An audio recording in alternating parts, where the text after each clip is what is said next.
Glenn Beck. The Blaze Radio Network. Hey, it's Glenn, and I want to remind you, peace of mind is tough to come by these days unless you have a Liberty Safe. With a Liberty Safe, you won't worry when you leave the house because you'll know your valuables are protected. And right now, you can get free delivery to your home on any Liberty Safe. Go to LibertySafe.com for factory direct pricing. LibertySafe.com, made in the USA, lifetime warranty, and peace of mind. LibertySafe.com. Louie Gohmert is a good friend of ours, a good friend of the nation, and he is about to get on a plane, so we're going to keep this kind of short, but I wanted to talk to him a little bit about a letter that he sent to Majority Leader Mitch McConnell yesterday. This is really critically important that we get people to put a little pressure on Mitch McConnell and those in the Senate because we're about to do a very, very bad deal, and there is a way out of this that saves face for even Mitch McConnell. And Louie is here to explain this. Hi, Louie. How are you? Well, as far as I know, okay, Glenn, but you're right. This is so critical. It's probably the most important vote that anybody in the Senate will ever cast if they'll go ahead and cast that. But that means that we got to do the Senate has to do the following things, and they're just four, and McConnell's got to lead the way, and okay, so need to let him know.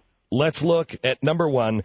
They need to announce that the Iran agreement is a treaty, and therefore the Corker-Cardin bill does not apply to it. Now, this is really important because the president and John Kerry came out and said this isn't a treaty, and so they made this backroom deal. But it was very clear.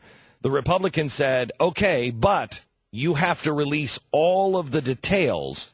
And then we'll look at it not as a treaty. And they have already violated that. And it's not even our White House that has violated this. It is Iran has violated this. Is that correct? Iran's made very clear that this is not going to be binding on them. But if you look at what Obama and Kerry said right after the Security Council voted, they said, gee, if we don't do what's in the deal, then we're going to be in breach already. Well, that sounds like they're expecting this to be a binding treaty, and there are a number of provisions in the Iran deal that amend or change the treaty, the Non-Proliferation Treaty. You cannot change provisions of a treaty unless you do so in another treaty. This is clearly a treaty, Glenn. Okay, so the second thing is that they have to do is declare that through Senate rule, though Senate rules may require a different procedure, the Constitution does not prevent the Senate from bringing up a treaty for ratification vote. What does this mean? Well, it means normally the president sends over an agreement to the Senate and says, this is a treaty, so I need a ratification vote because the Constitution requires it.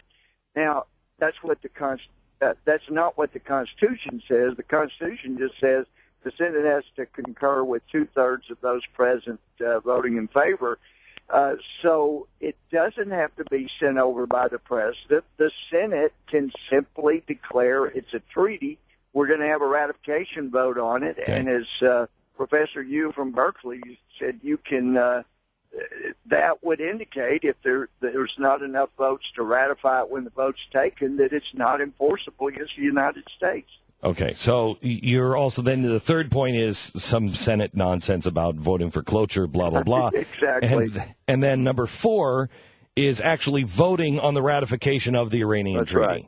Okay. But it is important for the senators to understand, look, you cannot let a small group of Democrats prevent you from voting on the most important issue that you'll ever have to face in the Senate. And it's not enough to say, well, gee, we tried. No, 51 votes will change the cloture requirement, so it only takes 51 votes to set aside cloture so they can go ahead and vote on ratification. All right, so you sent this yesterday to Mitch McConnell. Do you actually believe Mitch McConnell is going to do anything on it or care? I don't. He's got to care because it is going to cost him and it's going to cost the Republicans. But more important than anything, it is going to cost this country because if they just let the president slide into this deal and say, well, the Senate didn't vote it down under Corker and therefore it's binding and therefore gee, we have this agreement with Iran, so if Israel defends themselves, as they surely will have to, then this puts us on the side of defending Iran and defending this agreement against Israel, and that would be the unthinkable. So I understand that. What I meant by that is, do you think he's going to care? What do you need people to do to get him? You betcha.